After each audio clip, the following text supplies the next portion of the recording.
I'm not exactly sure where I'm going with this video.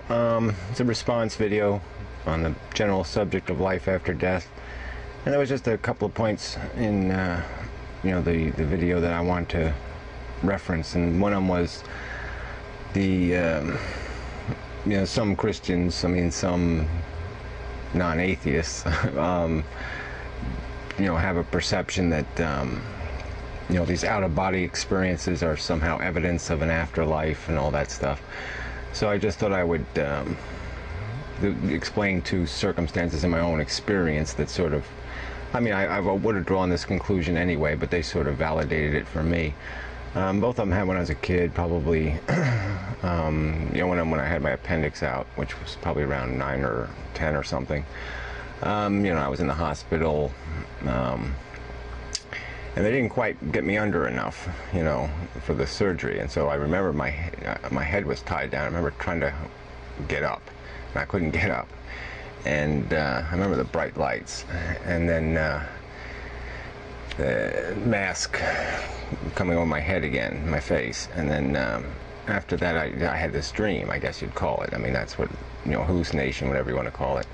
And I did the whole floating around the surgery thing, and the conversation was tied into that. I don't remember it now very vividly, just because it's been a lot of years. But yeah, they were just talking about the fact that I wasn't quite under, blah blah blah, and but it was really intense. When I came out of the surgery and I recovered, I still had this thing stuck in my head of this experience. And it seemed very vivid, like it really happened, like there was a real experience there, because there was so much detail. I'm floating over myself, and you see all the instruments, and you see all this stuff, and it just seems like, how could you know that? How could you see from that perspective? How could you know what was behind you? Or and I think obviously your brain invents what it has to, but that it's using senses in that invention, unconscious senses, things you perceive that you don't realize you're perceiving. When your eyes are open, your focus is one place, but your brain is seeing the whole picture, and it can focus on other things that your consciousness isn't focusing on. It can take in information you don't realize is there in the image. Right now I'm focused on this camera, but if I just move my eyes a little bit, I can see envelopes over there, and I can see junk over there, and if I look behind me, I see all kinds of junk. But anyway, there's all kinds of information in the picture that my consciousness is not absorbing, because consciousness is slow, and it can only pick on little tiny details, and a small percentage of the world at a time. But the brain can record the whole thing, and it can store pieces of that reality, and I don't know what pieces it restores, but I'm just saying it's there. So I'm getting way off the subject. So anyway, and then the second experience was when I was ice skating when I was a kid, and I fell down and hit the ice hard, my head, and so and I crawled off into the snow and passed out. And it was just like the movie Ghost, except like the movie Ghost was made like 20 years later. But it's like my friends, I remember skating by and just saying, God, he's a bad drunk, or some kind of bullshit like that. No one was paying any attention that I'm unconscious. And but I was with them, while they're saying this stuff, and I'm like, well, what the fuck are you talking about? Do something. And I was having that real, like, I'm standing here with them while I'm also lying on the ground, which was just kind of bizarre.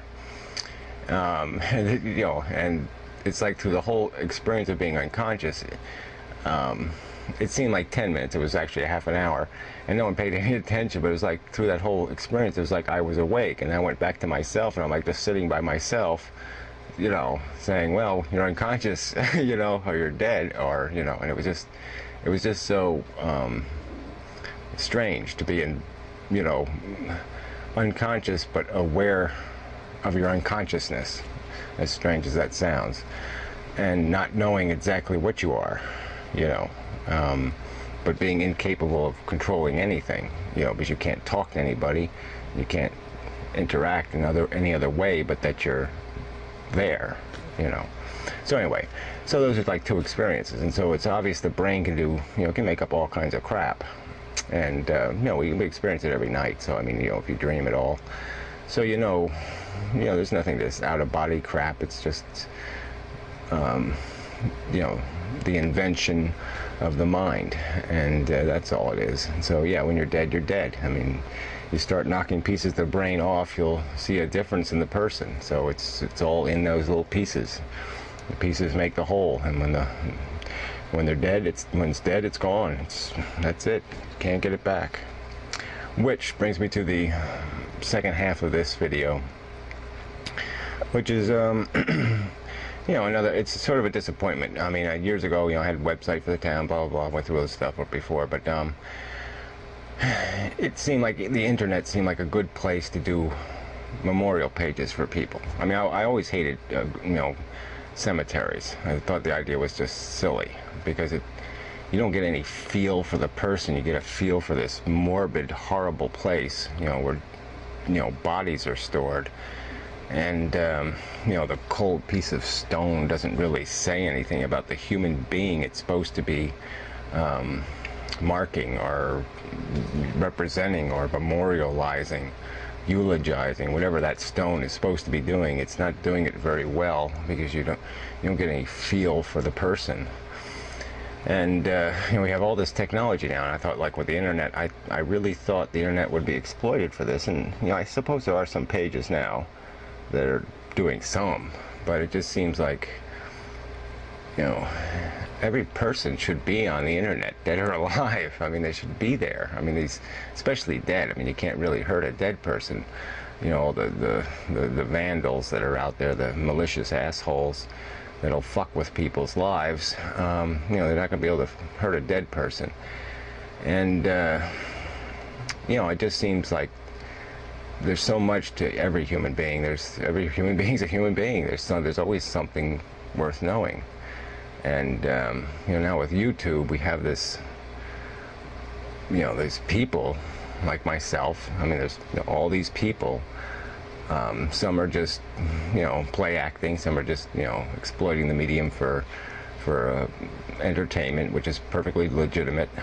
But some people are talking about their reality and what's in their head and what they're experiencing in life. And it just seems like, you know, look, tomorrow I could be dead and this would just all go away, and it just seems stupid. I mean, here you have this reservoir of what a person is, and it just seems like even YouTube's not even maximizing the medium.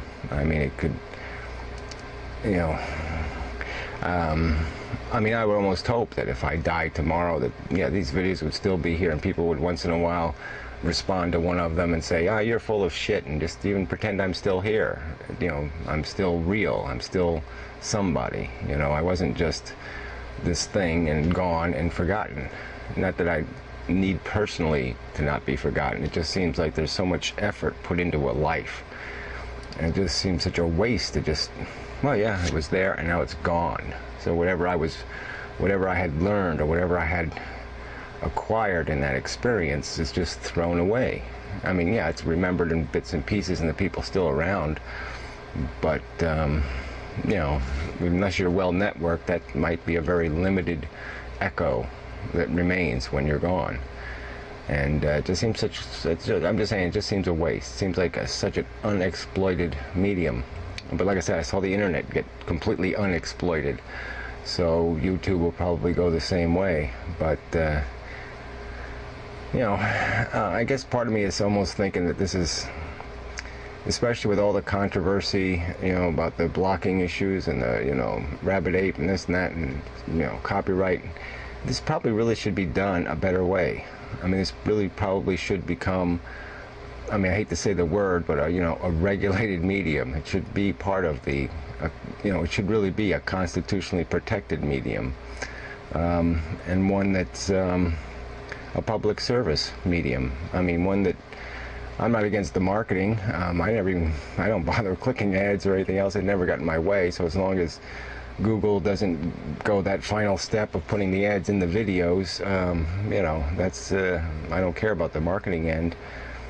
But it just seems there needs to be a real structure to this, and a real, and there's got to be some way to exploit the, like I said, the good ends of it.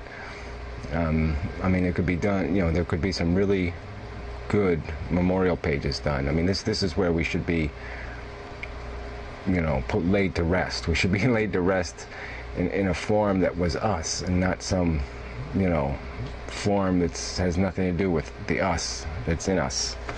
So, out of time.